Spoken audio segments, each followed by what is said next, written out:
되어질 줄로 믿습니다. 우리가 예수님을 믿지 않는 사람들에게 전도할 때 이렇게 얘기하곤 합니다. 예수님 믿고 천국 가십시오 라고 얘기하죠. 그리고 어떤 이는 이렇게 말한 이도 있습니다. 천국이 어디에 있는데 그래요? 가봤어요? 이렇게 반문하는 이고 있습니다. 더러는 예수님 믿는 사람들 중에서도 천국이 어디에 있는지 모르겠다. 그저 죽으면 천국에서 영원토록 행복하게 사는 것, 이렇게 막연하게 얘기하신 분들도 있습니다. 근데 천국은 분명하게 있습니다. 이 천국을 이 공간적인 개념으로 실제로 경험한 사람들이 있습니다. 성경에 보면 고린도후서 12장에 사도 바울이 본인이 자기 얘기를 합니다. 셋째 하늘 낙원에 갔었다, 그렇게 얘기를 합니다. 실제로 우리 제 주변에서도 천국을 갔다 온 분도 있고 경험하신 분도 있고 이러는데, 중요한 것은 만일 제가 천국을 갔다 왔더라면 저는 계속 수요일 날이든 금요일 날이든 주일 날이든 천국 갔다 보니까요 너무 좁디다 그러면서 그 얘기를 1년 365일 할 텐데, 사도 바울은 그렇게 설교하지 않습니다. 자기가 천국 갔다 왔던 그 경험도 직접 내가 갔다 왔다라고 하지 않고 내가 아는 어떤 사람이 있는데 그 사람이 천국 갔다 왔다더라, 이렇게 얘기하고 끝냅니다. 이 바울에게 있어서 예수님을 믿고 복음을 전하는 데 있어서 가장 중요한 것을 갈라디아서 6장 14절에 예수 그리스도의 사람들은 나는 예수 그리스도의 십자가 외에는 결코 자랑할 것이 없다 얘기합니다. 아니 천국을 갔다 왔으니까 천국을 자랑할 법한데, 천국이 자랑이 아니고 예수 그리스도의 십자가가 자랑이라는 것이죠. 여러분, 오늘 우리가 많은 하나님의 은혜를 경험해도 우리에게 남는 것은 오직 예수님이 되시길 주의 이름으로 축원합니다. 하나님의 나라, 이 천국은요, 예수님께서 복음을 전하셨을 때의 핵심의 말씀이었습니다. 주님은 사역의 시작을 이렇게 알리셨죠. 마태복음 4장 17절에 보니까 회개하라, 천국이 가까이 왔느니라. 이 천국이 가까이 왔다라는 말씀을 가장 먼저 전하면서 사역을 시작하셨습니다. 또 사역을 하시면서도 이 핵심을 놓치지 않으셨는데요.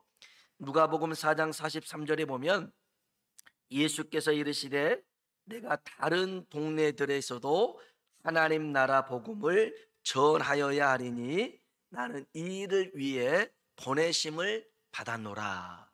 그러니까 예수님은 하나님 나라를 전하는 그 일에 보내심을 받았기 때문에 어디든지 가서 이 하나님 나라를 전하길 원하셨더라는 것입니다. 왜 주님이 하나님 나라를 전하려고 했을까? 그것은요, 주님이 하나님 나라에서 왔기 때문에 그렇습니다. 요한복음 17장에 보면 예수님께서 창세 전에, 이 세상이 만들어지기 전에 하나님과 누렸던 영광을 설명을 합니다. 예수님께서는 하나님 나라에서 오셨기 때문에 하나님 나라를 전할 뿐만 아니라 우리를 하나님의 백성 삼으려고 우리에게 하나님 나라를 전하신 줄로 믿습니다. 누가복음 15장은요 잃어버린 것들에 대한 비유가 나옵니다. 잃어버린 양 한 마리, 잃어버린 한 드라크마, 잃어버린 한 영혼, 탕자를 얘기하죠. 주님은 죄와 허물로 죽었고 잃어버렸던 영혼을 다시 찾아서 하나님의 자녀로, 하나님의 백성으로 삼으시려고 하나님 나라를 전한 줄로 믿습니다. 주님은 우리에게 하나님 나라 백성 되는 길을 가르쳐 주셨는데요. 요한복음 14장 6절에 예수께서 이르시되 내가 곧 길이요 진리요 생명이니 나로 말미암지 않고서는 아버지께로 올 자가 없느니라 말씀하셨습니다. 오늘 예수님께서는 예수님을 통하여서 우리에게 하나님 나라를 주기를 원하시는 줄로 믿습니다.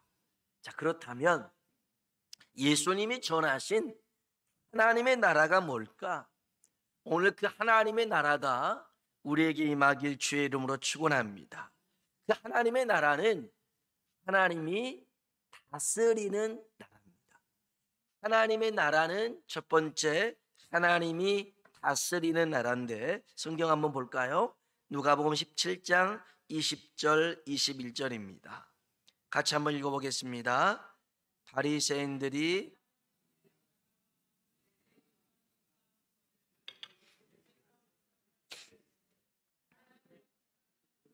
임하는 것이 아니요 또 여기 있다 저기 있다고도 못하리니 너희 안에 있느니라. 아멘. 오늘 저는 하나님의 나라에 대해서 천국에 대해서 설명을 할 겁니다. 그런데 오늘 예수님께서 말씀하신 이 말씀을 토대로 할 겁니다. 근데 실제적으로 아까 얘기했지만 공간적으로 하나님의 나라를 경험한 사람도 있고 그렇게 예비되어 있는 곳이 하나님의 나라입니다. 그런데 오늘 말씀 속에서 우리가 눈여겨봐야 될 게 뭐냐면 하나님의 나라는 천국은 여기 있다 저기 있다고도 못하고 너희 안에 있다 이렇게 말씀하시면서 하나님이 다스리는 나라가 천국이라고 말씀하십니다. 자, 성경이 써져 있던 이 시대에 이스라엘이라는 나라는 로마 제국에 의해서 식민 통치를 받고 있었습니다. 지금 이들에게 꿈꾸고 소원하는 나라가 있다면 로마 압제에서 벗어나서 자주 독립으로 세워진 나라가 자기들이 꿈꾸는 나라입니다. 우리도 그랬잖아요. 일본 제국에 의해서 일제에 의해서 침략을 받고 식민 생활할 때 우리는 주체성을 상실하도록 그들이 만들었어요. 그래서 말을 못하게 했어요. 글을 못 쓰게 했어요. 그리고 이름도 바꿔버렸어요. 말이나 글이나 이름은요 우리의 주체성을 나타내는 건데 이걸 싹 못하게 했어요. 그래서 그런 일본에 대한 그런 식민 사관을 자꾸만 심어줬는데 아무튼 이 이스라엘 나라가 그런 시대였어요. 그러니까 이들이 정말 하나님의 나라가 임하기를 원했던 것은 뭐냐면 그들이 기다렸던 메시아, 정치적인 의미를 담고 있어요. 그가 와서 이제는 로마에서 벗어난 자주 독립의 이스라엘을 세워주길 원했던 거였어요. 그런데 예수님이 하나님 말씀을 전하면서 하나님 나라가 가까이 왔다. 그러니까 기가 설게 됐어요. 근데 주님은요 하나님의 나라가 볼 수 있는 게 아니래요. 특정 지역, 특정 장소에 세워진 게 아니라 너희 안에 있다라는 것입니다. 주님은 보이는 세계가 전부가 아니라고 말씀하죠. 지금 보이는 세계는 로마 제국이 커 보이지만 보이지 않는 하나님의 나라 안 보이지만 누가 힘이 세고 영원할 것 같냐? 하나님의 나라라는 것입니다. 하나님의 나라예요. 그래서 광야에서 마귀가 예수님을 시험할 때 천하만국을 보여줍니다. 야, 이게 다 내 거야. 절만 하면 내게 줄게. 그러나 주님은요 보이는 세계에 요동하지 않았습니다. 흔들리지 않았습니다. 오히려 꾸짖고 그를 내쫓으셨습니다. 여러분, 하나님의 나라는 하나님이 다스리는 나라인 줄로 믿습니다. 하나님의 나라를 우리 이렇게 노래하곤 했습니다. 사막에 샘이 넘쳐 흐르리라. 사막에 꽃이 피어 향내 내리라. 주님이 다스리는 그 나라가 되면은 사막의 꽃동산 되리. 이런 노래 불렀어요. 기억나십니까? 어릴 때 많이 불렀는데, 사막에 샘이 넘쳐 흘러요. 사막에 꽃이 피어 향기가 나요. 주님이 다스리는 그 나라가 되면은 독사굴에 손을 넣어도 물지 않고 사자와 함께 뒹구는, 실제로요, 사자 굴 속에 떨어진 다니엘이 있습니다. 독사에 물린 바울이 있습니다. 이들에게요, 하나님의 나라가 임하니까 그 어떤 것도 해할 수가 없었죠. 우리는 다니엘에게 나타난 현상에 놀랍니다. 근데요, 다니엘이 무엇 때문에 사자굴에 갇혔는가를 우리는 주목해야 됩니다. 다니엘은요, 오직 하나님을 예배하고 섬기기 위해서 사자굴 속에 들어갔더라는 것입니다. 하나님이 다스리는 나라, 하나님이 다스리는 사람은요, 세상의 가치나 원리, 그 법칙과 다른 삶을 삽니다. 보세요, 다니엘 보고 한 달간 기도하지 마라, 안 하면 되잖아요. 한 달 후에 하면 되잖아요. 그런데 하나님이 다스리는 사람은 그럴 수가 없는 거예요. 기도 쉬는 것을 죄로 여겼던 사무엘이었어요. 기도가 영혼의 호흡이라고 말했던 다윗이었어요. 이들은요, 하나님이 다스리는 사람이었거든요. 하나님이 다스리니까 지금 더 세 보여, 아니, 그 세 보이는 그런 다리오 왕도 그렇고 주변에 있는 세력도 있지만 사자굴 속에 던져져도 나는 하나님 앞에 기도할 것이다. 왜냐하면 다니엘 그 마음 안에 하나님이 다스리시고 주관하고 계셨거든요. 우리가 세상 속에 살아가도 세상이 변하지 않는 이유가 있다면 그건 우리가 하나님의 말씀을 쫓지 않고 세상 가치를 쫓아가고 있기 때문에 세상이 변하지 않는 거라는 거죠. 하나님의 나라가 먼저 우리에게 임하여야 될 줄로 믿습니다. 하나님이 우리를 먼저 다스려야 됩니다. 그리고 우리는 그 다스림에 순종하고 복종해야 됩니다. 그러면 그곳에 하나님의 나라가 세워집니다. 오늘 우리의 마음속에 하나님의 나라가 임하길 주님의 이름으로 축원합니다. 우리 옆 사람 보고 한번 인사합시다. 당신 안에 하나님의 나라가 임하길 원합니다. 하나님의 나라가 임하길 원합니다. 아멘. 두 번째, 예수님이 전했던 하나님의 나라는 하나님이 다스릴 뿐만 아니라 이 하나님의 나라는 보편적인 나라였더라는 것입니다. 보편적인 나라, 무슨 말이냐면 차별하지 않는 나라였어요.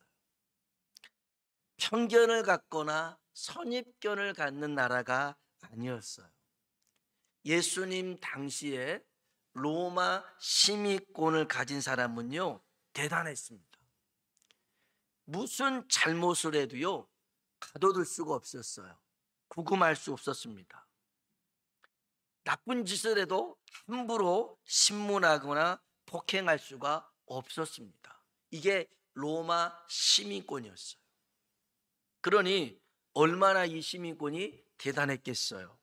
그들이 얼마나 아나무인의 행동을 했겠어요. 자기 땅도 아닌 식민지 땅이니까 자기 마음대로 했겠죠. 우리나라의 그런 법 중에 소년법이라는 게 있습니다.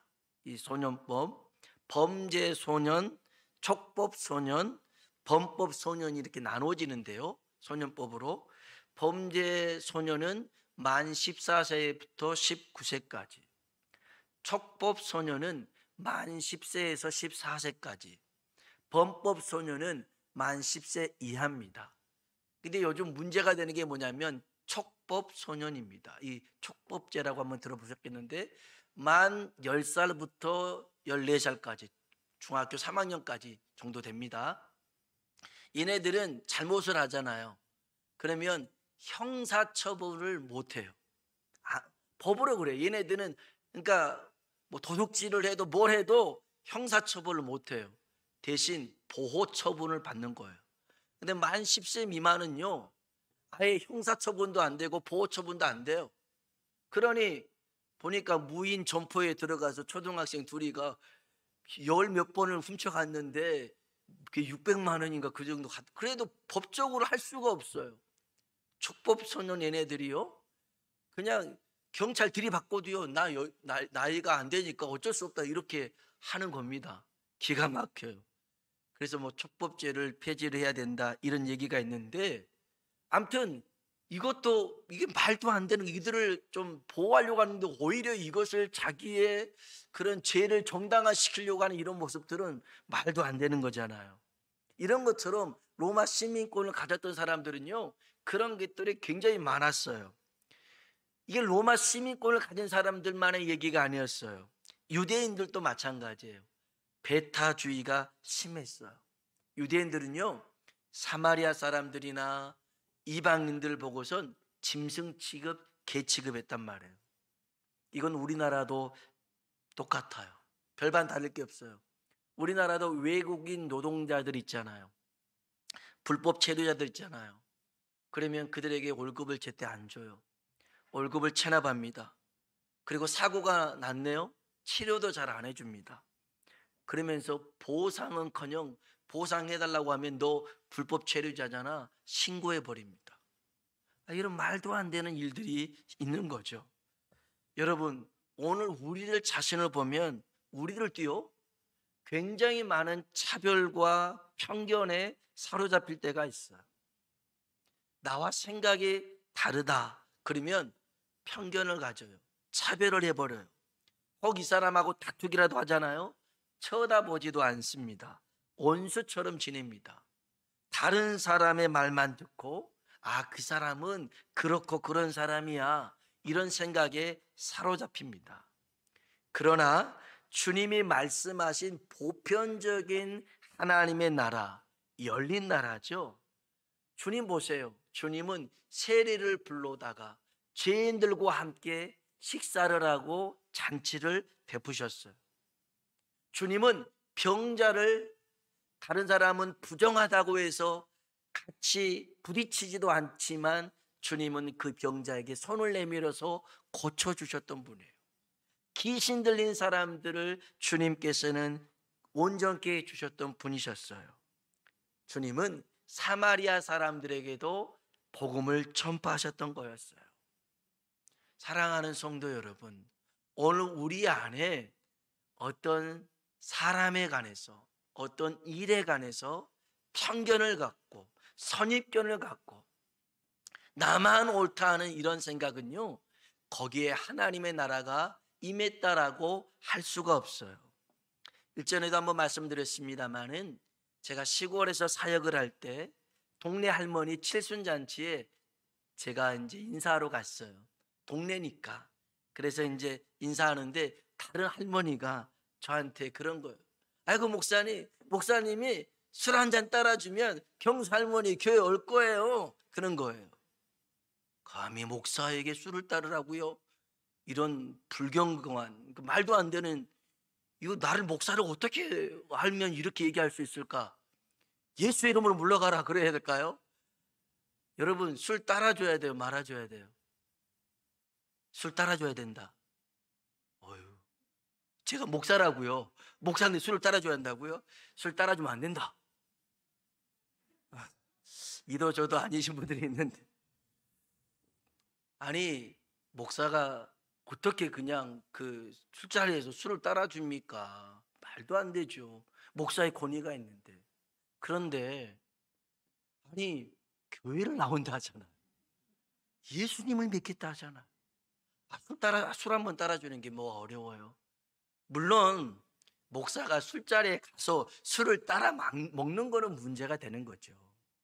물론 그런 자리를 즐기는 것도 문제가 되는 겁니다. 그러나 예수님이 왜 욕을 얻어먹었냐면, 왜 저딴 인간들하고 같이 어울려가지고 뭐 복음 전한답시고 같이 끼리끼리 모여있냐. 주님이 그런 말 들었어요. 주님은요, 어떤 누구도 편견을 가지고 대하지 않았어요. 어느 누구든 다 내게 오라. 다 내게로 오라. 너희 수고하고 무거운 짐진 자들아 다 내게 오라 말씀하신 주님인 줄로 믿습니다. 여러분, 왜 그래요? 주님 안에 그런 하나님의 나라가 있잖아요. 어느 누구도 차별하지 않고 편견을 갖고 대하지 않는 그런 하나님의 나라가 있잖아요. 주님은 그런 나라가 우리에게 임하길 원하셨더라는 겁니다. 오늘 여러분이요, 좀 나랑 안 맞는 모습들이 있어요.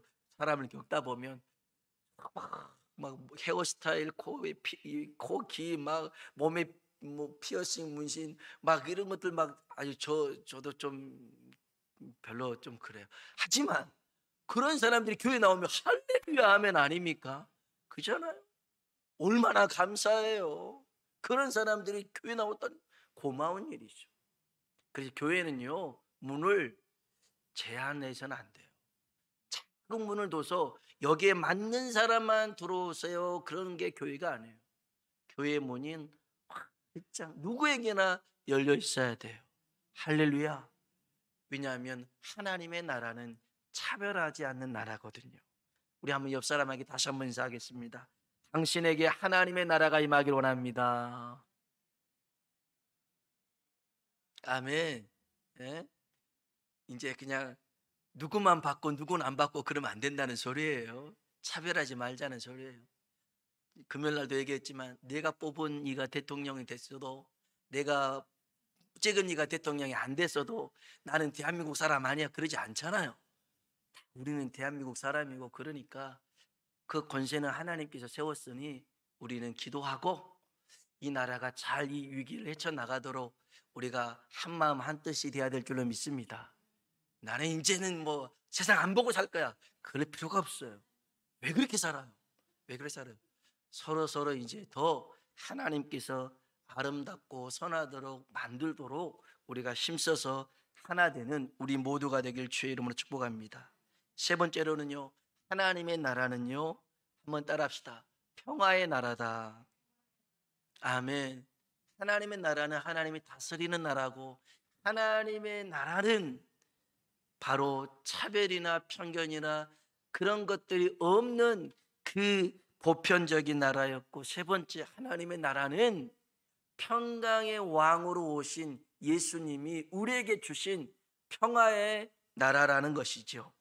이사야 9장 6절에 보니까 이는 한 아기가 우리에게 낳았고 한 아들을 우리에게 주신 바 되었는데 그의 어깨에는 정사를 메었고 그의 이름은 기묘자라 모사라 전능하신 하나님이라 영존하시는 아버지라 평강의 왕이라 할 것입니다. 아멘. 예수님을 두고 한 표현들인데요, 맨 마지막에 예수님은 평강의 왕이라는 것입니다.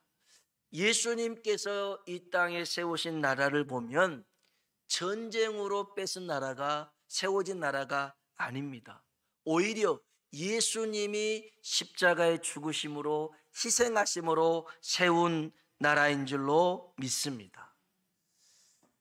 이슬람교에 보면 그 지하드라는 그런 성전, 거룩한 정쟁이라는 개념이 있습니다. 그들은 이슬람교를 전파하기 위해 이슬람교도, 무슬림이죠, 이 이슬람교도에게 부과된 종교적인 의무 가운데 하나가 성전입니다. 이슬람교 전하다가 누가 시비 걸고 방해하고 그러면 싸워서라도, 죽여서라도 이슬람교를 전해야 된다. 이게 지하드 개념인데요, 잘못 알고 있는 거죠. 그리스도인들은요, 주님이 분명하게 얘기합니다. 화평케 하는 사람이라고요. 평안을 만들 수 있어야 됩니다. 마태복음 5장 9절에 보니까 한번 따라합시다. 화평하게 하는 자는 복이 있나니 그들이 하나님의 아들이라 일컬음을 받을 것이며. 아멘. 화평하게 하는 자가 복이 있대요. 하나님의 자녀라는 것입니다.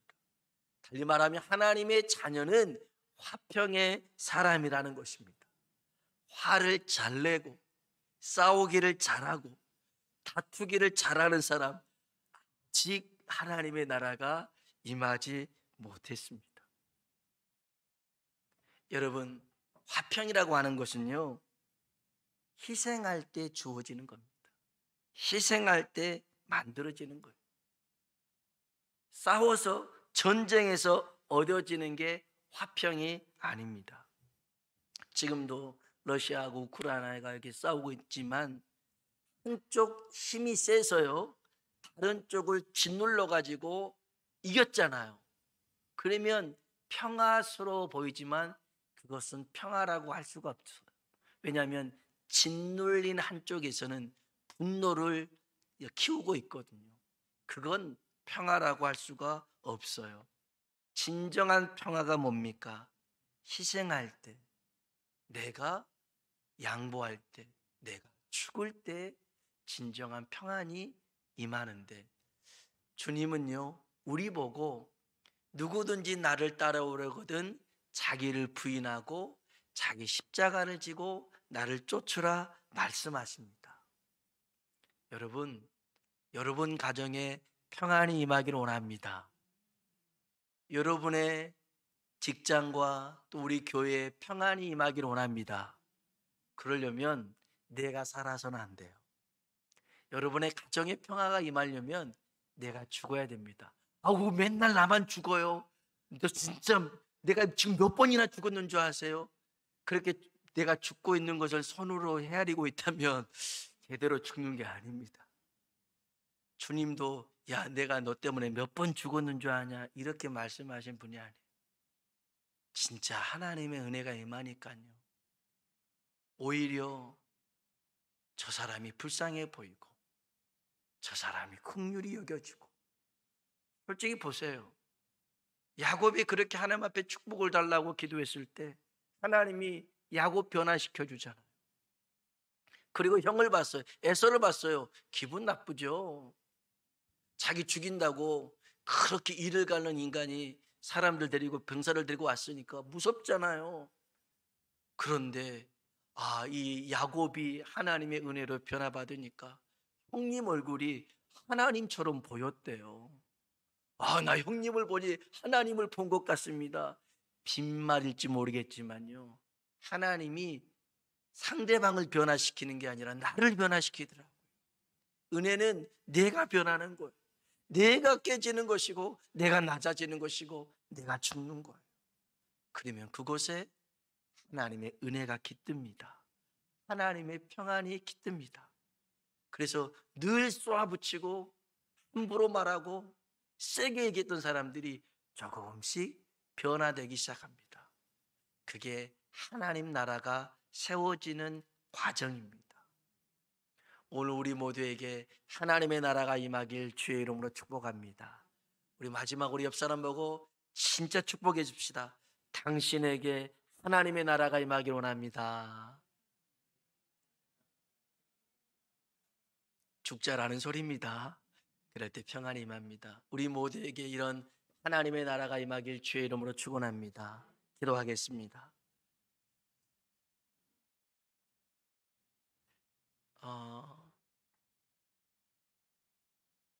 예수님께서 우리에게 회개하라 천국이 가까이 왔느니라 말씀하신 것은요, 우리가 이 세상을 떠날 때에 이제 하나님이 영원히 다스리시는 고통도 눈물도 슬픔도 죽음도 없는 그 하나님 나라에서 사는 것, 그것만을 전하는 것이 아니었습니다.